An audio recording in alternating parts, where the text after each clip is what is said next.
Hello, everyone, and thank you for joining tonight's event with the American Center in Moscow on behalf of the American Embassy in Russia. My name is Mark Magnotta, and I will be presenting a discussion topic today about big data and what is big data. Attention in the embassy, attention on compound. Attention in the embassy, attention on compound. What is big data and how does it... 2 hours. I'm sorry for the interruption. Is not required. We'll get started in a minute. All alarms and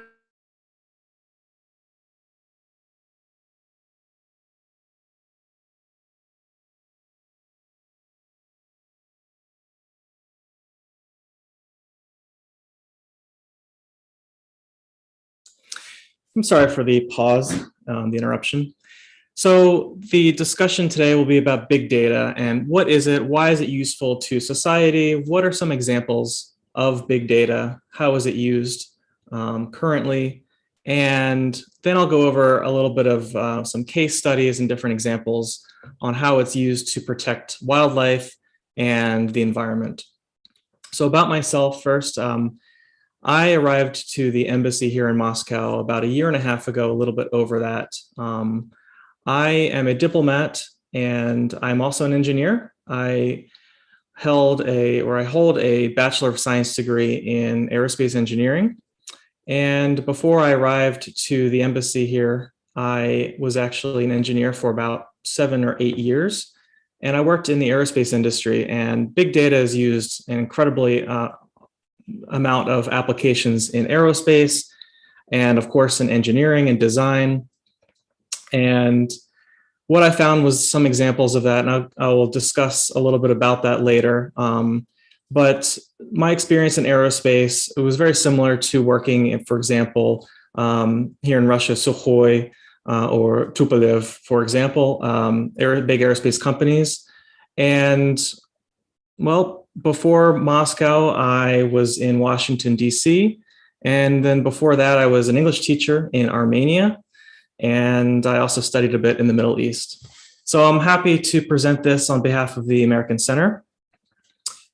We're here to celebrate and honor Engineering Week. And Engineering Week is celebrated worldwide, but specifically in the United States, we have a pretty rich history with Engineering Week.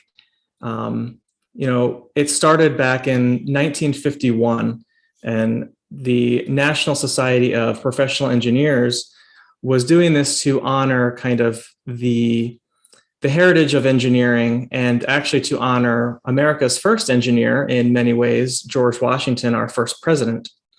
And so because of that, Engineering Week coincides with President George Washington's birthday. And so that was on February 22nd.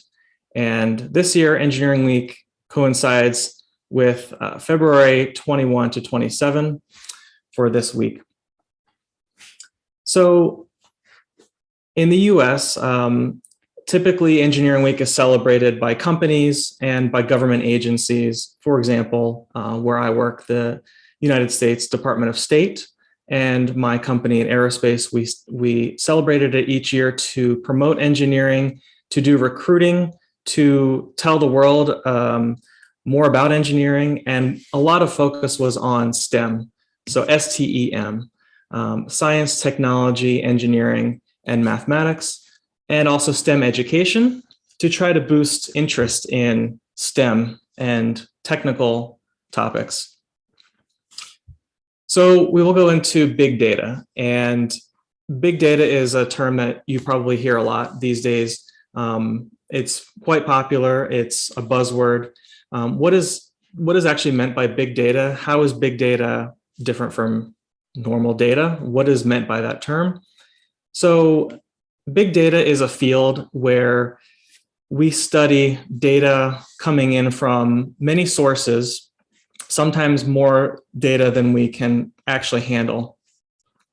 And we use ways to analyze and extract information from the data so that we can otherwise deal with it in a very specific way.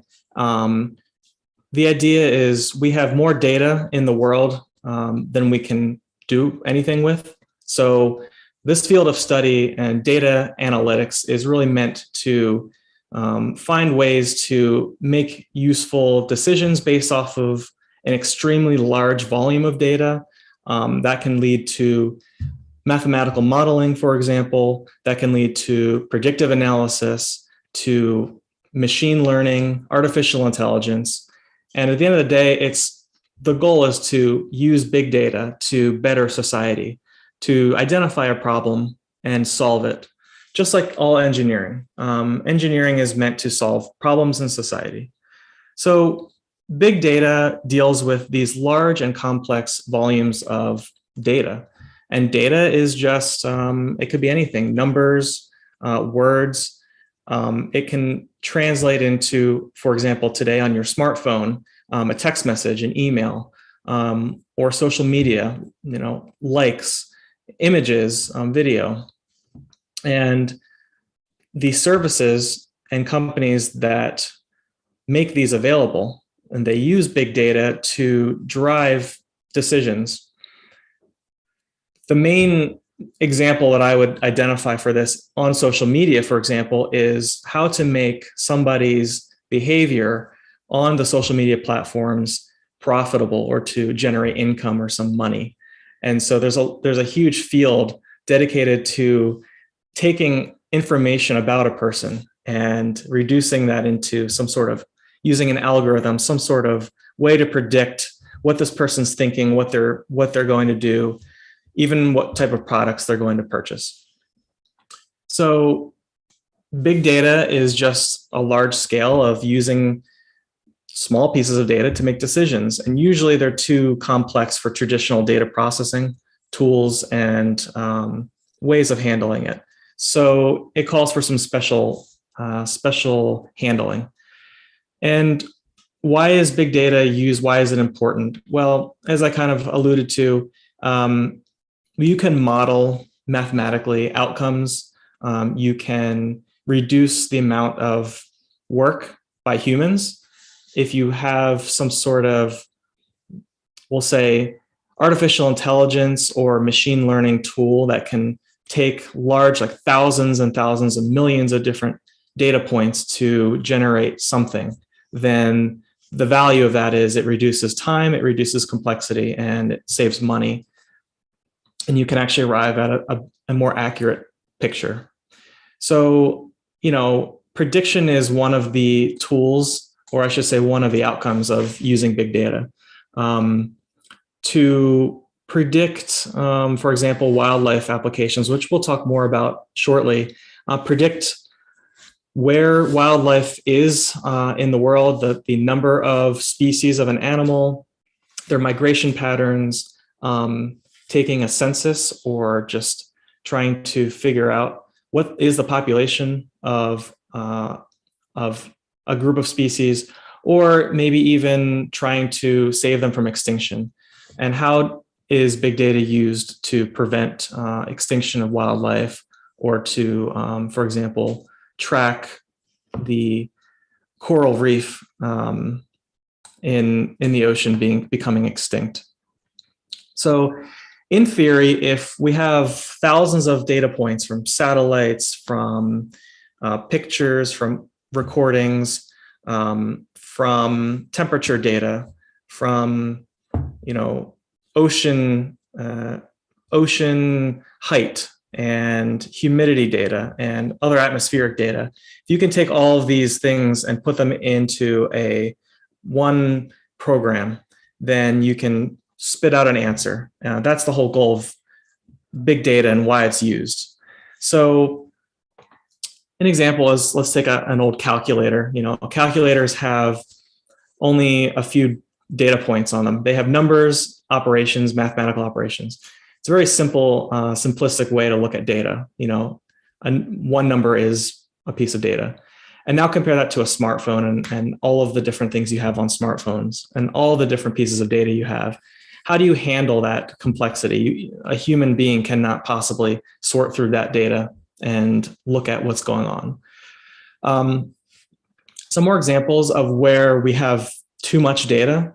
I worked in aerospace, so in honor of Engineering Week, we can talk kind of about more of the engineering problems. So a space vehicle or, aircraft accident investigation, where we have cockpit voice recorders and data recorders on airplanes. When there's an accident, we take those and we analyze millions of data points to build a story, to figure out what happened to that airplane for the accident to have happened.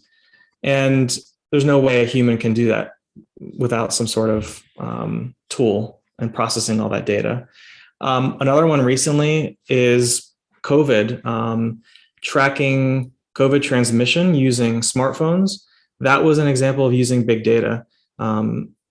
Location data, from people's smartphones were being compiled and mapped out and used with time and history data to figure out who came into contact with someone who had COVID-19. So just think of all of the information that came from millions of smartphones and millions of different locations and times of day. I mean, it really is something that requires special handling.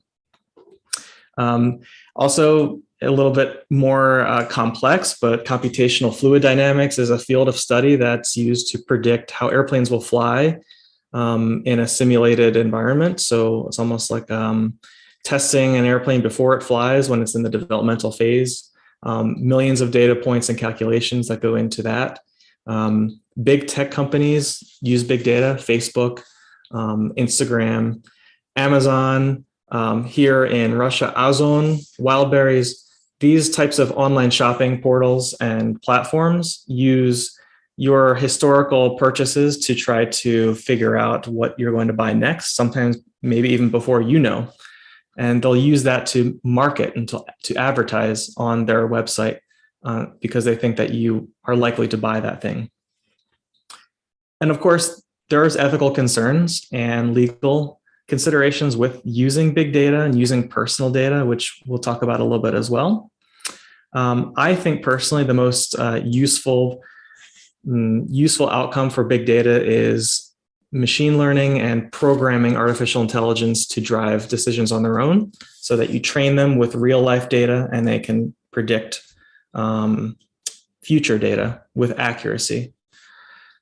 So yes, some issues that go into or that come out of big data. Obviously, there's an enormous amount of data, and you can overload. You can suffer from data overload if you just have too many data points, too many variables to consider. How do you interpret the data? That's always a problem when you have too much of something. When you're trying to figure out patterns and build trends, you have to interpret the data a certain way and ask yourself, what does it mean? And you have to understand what it's telling you, and creating your own decision based off of data.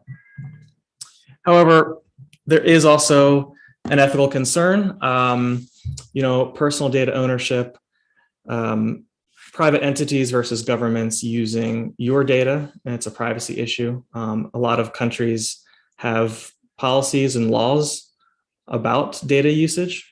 For example, how data is used here in Russia varies with how it is used in Europe and the United States, for example. There's different legislation and different legal challenges with that. And the monetization of your information, your data, in the process, using big data to monetize off of your information. So I would like to go and talk about some wildlife case studies that I found. I'm not an expert in wildlife or environmental preservation or anything like that, but I was able to find some really interesting case studies of where big data is used in wildlife.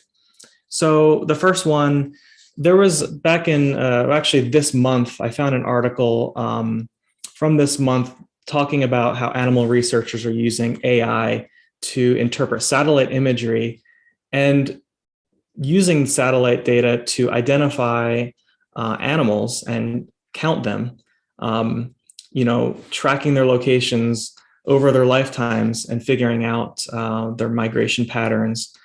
So what they do is they use satellite imagery, they use cameras actually on the ground. And when animals move near those cameras, the camera takes an image, and all of this data is being sent somewhere on the cloud for analysis by scientists. And you can do audio and video recordings. You can identify animals by their distinct features and compile hundreds and thousands of different pieces of data about wildlife in a certain region. And what you can do with that is you can build an inventory, you can identify these animals through facial recognition, things like that. An animal's stripes or a scar could tell you, this is one animal, this is their identity. We can track that specific one because of the facial recognition and the other imagery that's captured. We can track individual animals now. And of course, that has a whole slew of applications for preservation and protection and anti-poaching and things like that. You can have data from the ground being uploaded to the cloud through cellular networks. That's currently what they're doing to follow around these animals. Another one was implantable sensors, which I think that's not really a new thing, but you can implant sensors in elephants, for example, in the elephant population as you encounter them individually, and then you can track them throughout the rest of their lives. You can wirelessly transmit information about free-ranging wildlife just through the use of collection equipment and transmission equipment, for example, in Africa. And a lot of those methods are powered by solar energy or batteries, so that you can set something up in a migration area and get that data essentially for free, through the cloud. I think that's really cool. And you can kind of target areas that are prone to poaching, for example. So if you're trying to oppose illegal poaching of wildlife, you can use big data to find where most of the, for example, elephants in your population visit, and you can focus on protection in that area to prevent poaching. So, and again, the job is to make it easier on humans, to automate a lot of these processes, and to do some good research as well. So another case study, kind of leading from the discussion about elephants, the Great Elephant Census was an effort by a specific group to account for the numbers of elephants in a specific part of Africa, to track the population. Kind of just what I mentioned about using tools on the ground to understand those numbers. Another way is the eBird project. They used machine learning to predict the migration patterns of birds by species. The Earthq Project is another one, using 3D modeling and 3D mapping and databases of sea temperatures to track the decline of coral reefs, as I mentioned earlier, to track how those are changing over time, and maybe even predict when, for example, the coral reef will be completely disintegrated and just and extinct. There are some private companies, and I should say scientific agencies or scientific organizations that crowdsource and crowdfund a lot of their data collection and their research collection. So conserve.io is one example of a group of scientists that are trying to crowdsource a lot of their data. So they're building their data from people who submit information through smartphone apps, for example. And the more data they acquire, it becomes a level of data that's, or I should say a volume that's too great to analyze individually. When you have thousands of people reporting things through a smartphone app, for example, then they are utilizing that set of big data through their own analysis methods.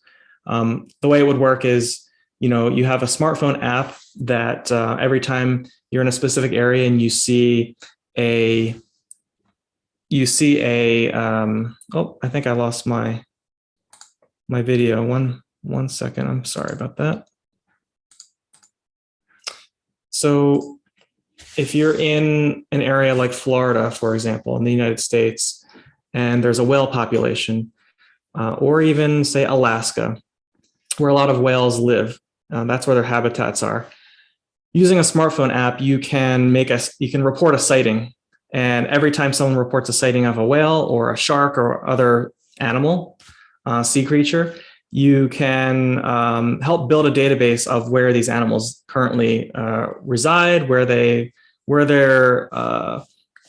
like to be, and protect those areas. You can impose, speed limits for boats to reduce the amount of boats colliding with sea life. You can redirect traffic away from critical habitat areas, for example, all because of crowdsourced big data that helps solve a problem. The problem being whales and sharks being killed by ships and boats, large vessels. So that is one example of crowdsourced data. Intel, the tech company Intel, had a pretty high-profile project about rhinos. And as you probably imagine or know yourselves, in a lot of African countries, the white and black rhino populations are endangered or in danger of becoming extinct. And one way to help understand the number in the population and where these rhinos are physically located, Intel decided to undertake this program of putting cellular, almost essentially SIM cards that you put in a smartphone, and putting them on collars on these rhinos. And they would put one chip on the rhino's ankle and one on the rhino's horn. And together you can see where these two chips are physically located, GPS data. And what Intel how they decided to tackle the problem of poaching rhino horns was to say, if the chip on the horn and on the ankle, if they start moving separately, that is an indication that the horn was removed, for example. So that tells you about poaching. And building the history of kind of how this is done in this part of this region in Africa can target enforcement against poaching, because now the numbers for the rhinos have declined by this many. You can say it's happening in this specific region, and you can direct resources to those regions and try to prevent the further decline of the rhino population. And similarly, you can do the same for polar bears. Polar bears are also, some species are endangered. So there was a data visualization project that was started by the Polar Bear Association, or this Polar Bear Specialist Group. And that was an organization started by Canada, Denmark, Norway, the United States, and Russia. So this is one region we are working together in. So the polar bear population, out of 19 different polar bear populations, this study provided the information about the actual bear population, but also the climate data that corresponds to the areas these polar bears live in or frequent, and how the shrinking ice measurements from the sea, for example, the sea height, or tracking sea height and changes in the ice, the amount of ice in the Arctic using satellite imagery, correlating those two things to say, well, the ice has melted this much, the sea has risen this much, and the polar bear population has declined this much. And, of course, what to do about that? Well, it helps you at least focus maybe where to concentrate for things like climate change, battling climate change and protecting the polar bear population all at once. with the goal to understand the shrinking population and also how that is affected by climate change, of course. So these were several different case studies in how big data is used in the wildlife, in wildlife and conservation of the environment, and how different countries and different science organizations are trying to use big data to solve a problem in society. So with that, I would like to open for questions from our audience here. I'd like to hear your feedback, and we can have some discussion about some of this topic.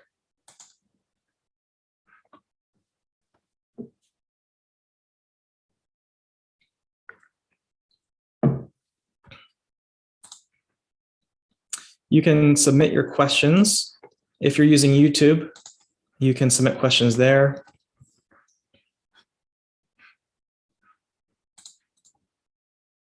If you have any questions also about how more of the engineering week side of this discussion, and kind of how engineering week is celebrated, maybe you can tell me if engineering week is celebrated here in Russia or other places in the world. If you have personal examples, if we have any engineers watching who want to chime in with some examples of how they've used big data, or any ideas about maybe how things could be done better in society and how we can solve problems with big data, would love to hear your opinions.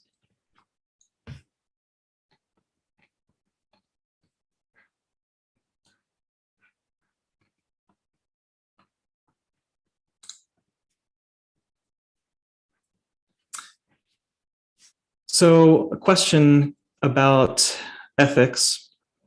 Is it ethically correct to track animals or solve any other ecological issues with the technology?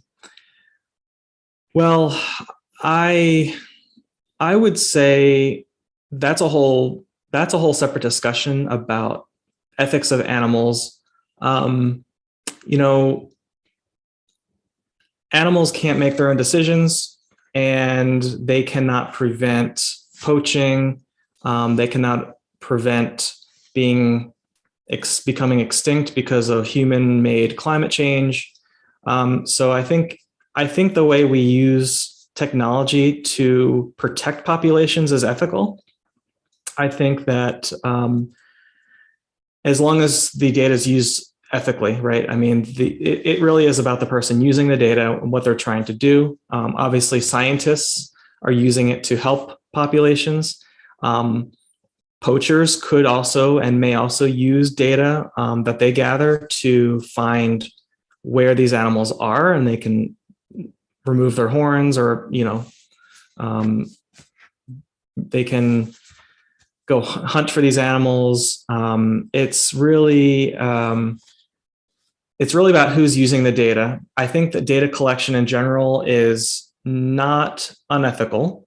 Animals cannot consent to it, so there is that issue. But I think that it depends on the goal. Thank you for that question.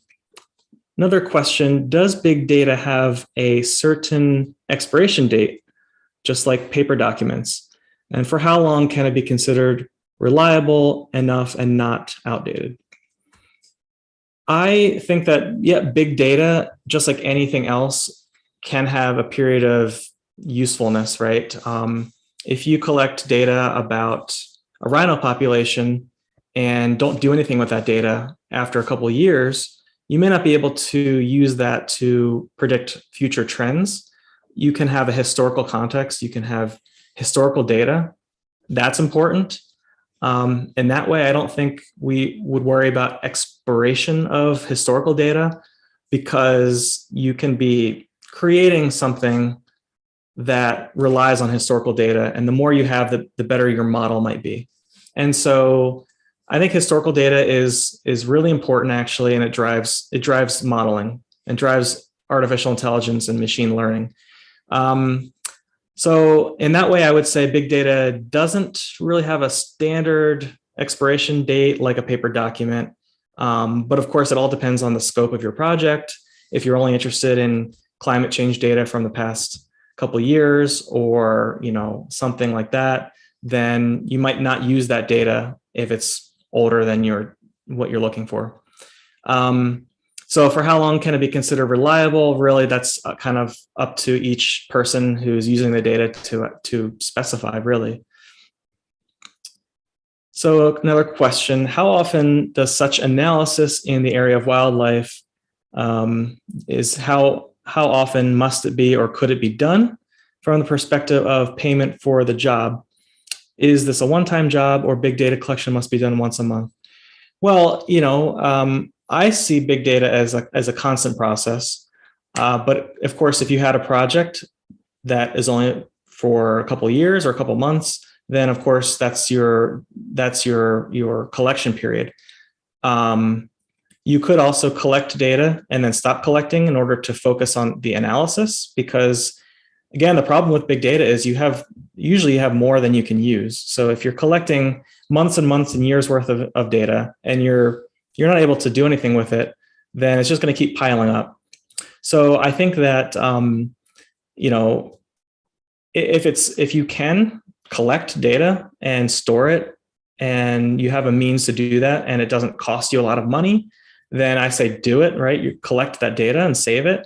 But if you're limited with resources, storage, for example, storage of data, or time spent on analyzing the data, then you have to decide for yourself kind of how much data you need, really. It's defined kind of by your project. I think for tracking populations, more is better. And a lot of these big groups have a lot of money and a lot of monetary resources and support from governments and from very, very well-funded groups that can provide resources. So if you need collection equipment, if you need more storage space, if you need more people, if you need specialists, they can create a huge project. If you're just studying for yourself, doing experiments, or trying to do a self-funded research project, then you might not be able to constantly collect data. It might come, once a month. You might only want to sample once a month. If you have 5,000 data points and you collect 5,000 points every time, then you might only want to do it once or twice in a period, so that you don't suffer from that overload that we talked about. If you have, 1 million data points, you might not need 1 million. You might only need maybe only collect at certain, maybe less frequent periods of time. Do you need to track a population of polar bears every day, or is once a week fine? Is once a month okay, or once a year? It's that's kind of up to you to decide, and kind of the resources that you have.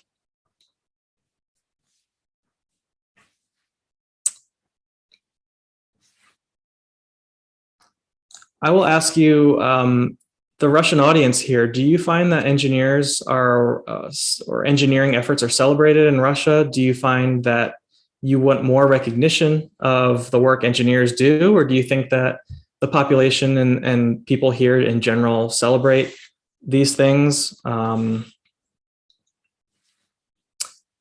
Question, is Engineering Week celebrated in the US somehow? Well, I think right now we're celebrating it. We are in the middle of Engineering Week in the United States, and this event is meant to bring attention to it.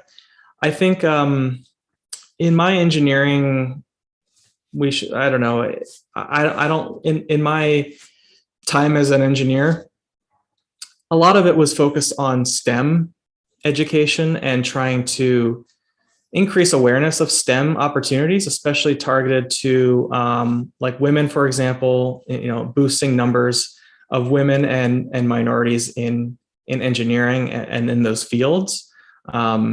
It came in the form of kind of just like maybe someone would bring in some desserts into the office, and we would do some recruiting events, we would do some educational events, and things like that. Maybe even go to schools and talk to young children and try to get them interested in science, and trying to recruit the next generation of scientists and engineers. But I don't think Engineering Week is not like a real, big holiday or anything like that in the United States. It's really just something to mark for,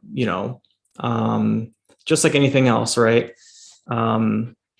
Just like ice cream day or something. It's a good occasion, and it's a good excuse to talk about engineering.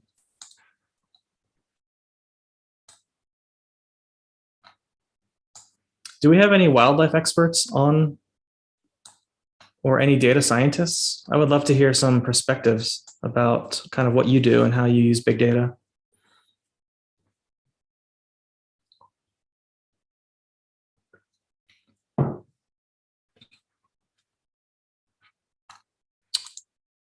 So, yeah, in general, I think, countries should place more emphasis on STEM. And I think that if you're interested in starting a career in STEM, or, something technical, whether it's engineering or studying science, biology, mathematics, or something like that, data analytics is also something to consider. It's its own field of study, and it has been for quite some time. And so the world is headed in that direction. It's heading more into the world of machine learning and artificial intelligence. And experience that you have that pertains to those fields, specifically big data and data analytics, will be not only lucrative for yourself, I think, but it's going to be a huge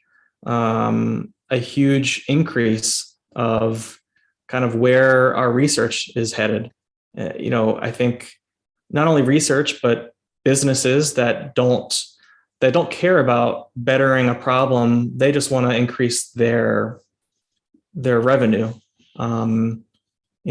Social media, using data to, and this is something we've heard a lot about recently, political influence. All of that is using big data every day to target people and to try to influence them, whether it's to influence them to purchase something, or to have a certain political mindset, or solve a problem with wildlife. I mean, there's infinite possibilities how you can use that.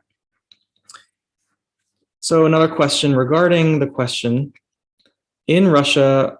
Okay, Russia mostly is well-known as well-known programmer and coder day rather than engineering. Okay, so you celebrate programming specifically, and you have a day that's dedicated to that. Interesting. Okay. I imagine the United States does have something like that as well. I'm not personally aware of it, but I'm glad to hear that that Russia does acknowledge that. Russia has a lot of really good engineers and scientists, so it's not surprising that they have that. Why did I personally choose engineering as a profession? Well, that's a good question. I was interested in aerospace ever since I was a child, and I think that I found a way to kind of combine my interest in aviation to something technical. I knew I wanted to do something technical. Engineering is one of those things where you have to really want to do it. It's hard to just fall into it. I kind of built myself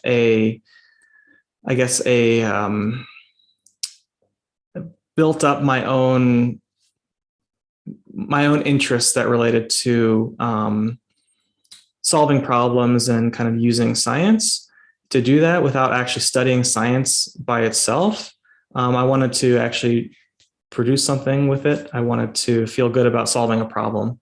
So I did a lot of engineering work, and then I kind of decided that I wanted to change things up, and I became a diplomat in 2018. And so now I still like to be involved with things like Engineering Week and STEM education, but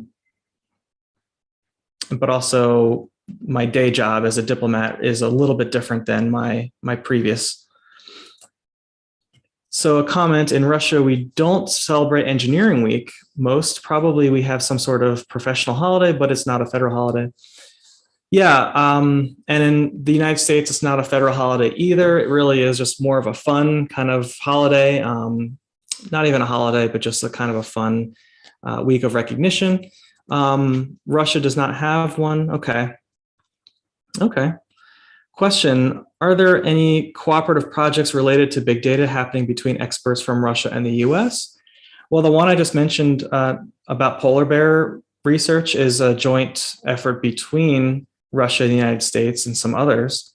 I'm sure there are lots of, one I can think of, an obvious one would be the space program. The United States and Russia collaborate with space very closely, closer than any other two nations on the planet. And look what that's done. We have, laboratories in space. We have collaboration between Russia and the United States to transport astronauts and cosmonauts to the space station. Beyond any kind of other political tensions, the space program has always been there between these two countries. I think that's probably the biggest collaborative project between the two countries. And of course, they use big data. Aircraft, spacecraft have thousands of sensors and constant data being streamed through those sensors and sent back to Earth for analysis. So of course, the space stations and the shuttles use big data to predict, also track health of the spacecraft for safety reasons. I'm an engineer, but I know few data analytics. They do the analysis of people's tastes in movie watching. Okay, interesting. Well, yeah, it could be data analysis. Using big data could be used for anything. I think if there's a business decision to be made from it, it's probably used. If it can make someone money, for sure, it's used. The amount of resources that big companies have to do this research and data collection is immense. Question, was it a hard transition from an engineering profession to diplomacy? I wouldn't say it was a hard transition. There's definitely a lot of separate skills, professional skills related to those two things. But the thing about diplomacy is it can come in many forms. And I'm right now engaging with the people of Russia. And as an engineer, I can use that to engage and to have a discussion. And this is a form of diplomacy. And we are here at the embassy to do that. That's one of our most important things. Our goals here at the American Embassy is to reach out to the Russian people and to create a public interface. So diplomacy comes in the form of, for example, sports. Traditional diplomacy is its own kind of its own world, but agricultural diplomacy, it really can be, as long as you can build a connection from the United States to the country you're engaging with, then it can be considered diplomacy. So because of that, I don't think the transition was hard. But thank you for that question. Very interesting. Other questions?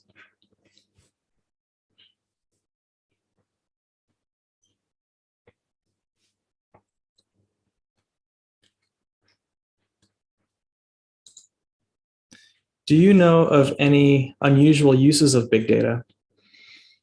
No, I don't really. I'm not a big data expert, and I don't have any examples off the top of my head that would be unusual. The ways that I've seen big data, being used doesn't surprise me much anymore, because again, it's usually driven by some sort of either, some business decision or a scientific or engineering solution, or some sort of engineering process to create a solution. I think the most interesting one I've read about recently, though, is how they use how they put sensors on the horn of the rhino and the ankle to determine if there was poaching.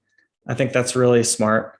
But really, it's you can do anything with data collection and analysis. You can use these tools to do anything. I mean, there's an infinite number of things you can do. And I'm sure there are some non-ethical ways that big data is being used.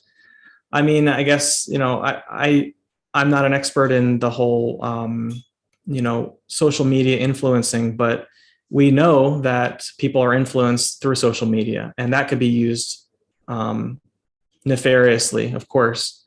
And just like anything else, social media can be good and it could be bad.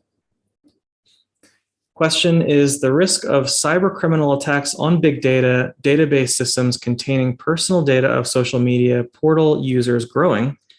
And how safe is it to allow apps to store personal data? For the criminal element, when it comes to data breaches of personal data, that's of course a huge concern, and you hear about it more and more these days. Absolutely. I think the risk of criminals using big data that belong to people, personal data, is a huge risk, a huge problem. I don't know if it's something that is overblown or if it's not as big as it sounds or as damaging as it sounds, but I know that it has in the past been very damaging. However, I guess you would have to weigh that against the positives of using big data and decide which one is better. I think for allowing apps to store personal data, it really kind of depends on the platform. It depends on how they protect that data, and they have a responsibility to protect it. But every company is different. We know that data breaches happen regularly, so not every company is able to protect personal data. With that said, that's really a personal choice on whether you choose to share that data with apps. I mean, if you are willing to share it with anyone or any app, then you should, in my opinion, feel okay with it being released, because there is no way to protect it 100%. And if you don't want that risk, then maybe you shouldn't use apps. That's a very hard thing to do these days. So it's just kind of a measure of, I guess, what is your own comfort level and your own understanding of risk. What is smart data? What is the difference between smart data and big data? I think smart data is just data that is dynamic, that it kind of adapts to whatever it's coming from or adapts from a source and is used to kind of provide more fidelity or just a better solution using smart data. It's kind of like the comparison is traditional data is just like numbers or text, whereas smart data is maybe like, I don't know, a live data stream from a satellite or something, or a camera system, or data that has more of a, I guess, more potential than just text and numbers.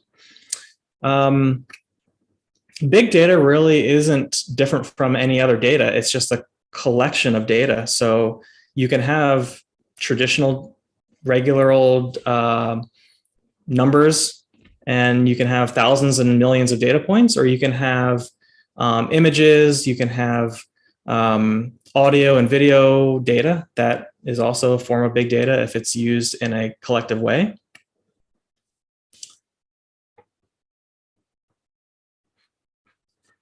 How can we get maximum benefit from big data utilization in our life? Well, I think we just need more emphasis on STEM and STEM education, get more people interested in engineering, because engineering is supposed to be about solving the problems of society. And the way that we get more benefit from big data is more people using it. And I think the more people use it, the better the tools will be for using it, and we'll actually be able to solve greater amounts of problems. It's still, I think, a relatively newish type of field of study. We're definitely not as advanced as we will be in even 5 or 10 years. I think just like anything else in technology, we given enough time, it will become more utilized. Another question I have: few projects or ideas for a possible startup. What's the best way to contact you? Email, Facebook, Instagram, to discuss them and their implementation as tangible products. Well, I would say as a resource, you probably have a lot of other resources to use who can help you start up a company, for example, a tech company or a project. I'm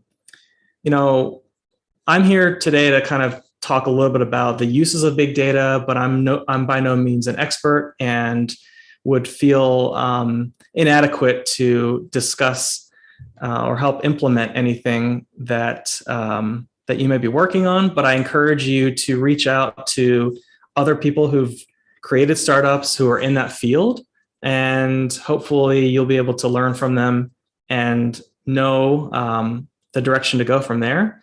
But I think in general, I'm very interested in your projects, and I hope that I wish you much success with them. Creating a project that's tangible. That's tough. I think that you just have to, I would just focus on something small and just kind of learn and go from there. I don't know.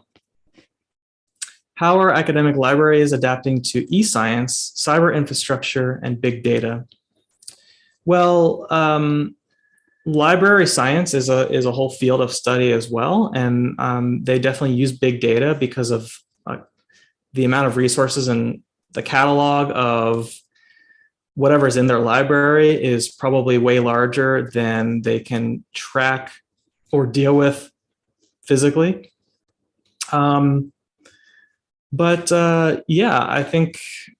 think there is not too much widespread adaptation to maybe big data. I think it's kind of just as more of a tool. How can I be sure the digital data I rely on will still be around in 30 years' time? That's a good question. We know that a lot of CDs and DVDs, for example, will go bad or expire after 20 or so years if they're not kept in a controlled, a perfect environment. So what we use now for storage of data is different than what we used 20 years ago, 30, 40, 50 years ago. Of course, now that things are in the cloud, I would like to think that that data is relatively safe from time because it's in a digital format, whereas CDs and other things, they're in a digital format, but they're on a physical disk, and the physical disk can actually corrupt over time because of temperature, light, humidity, things like that. Data that's on the cloud, I think it's relatively safe. But of course, the medium that you're using to store the data is more of the problem than the data itself, because the data is really just numbers, right? At the end of the day. So we have about 5 minutes left. If you have any final questions or discussion topics we can talk about before the end of the event.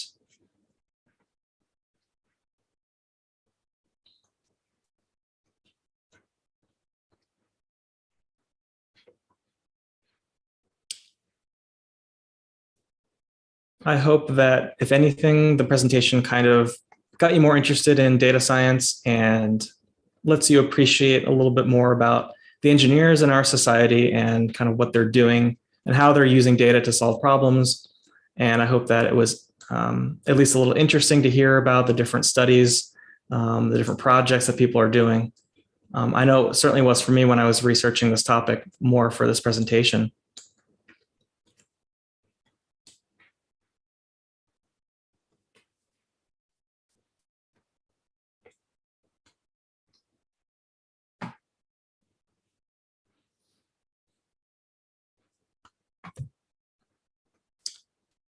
Any final questions you can submit?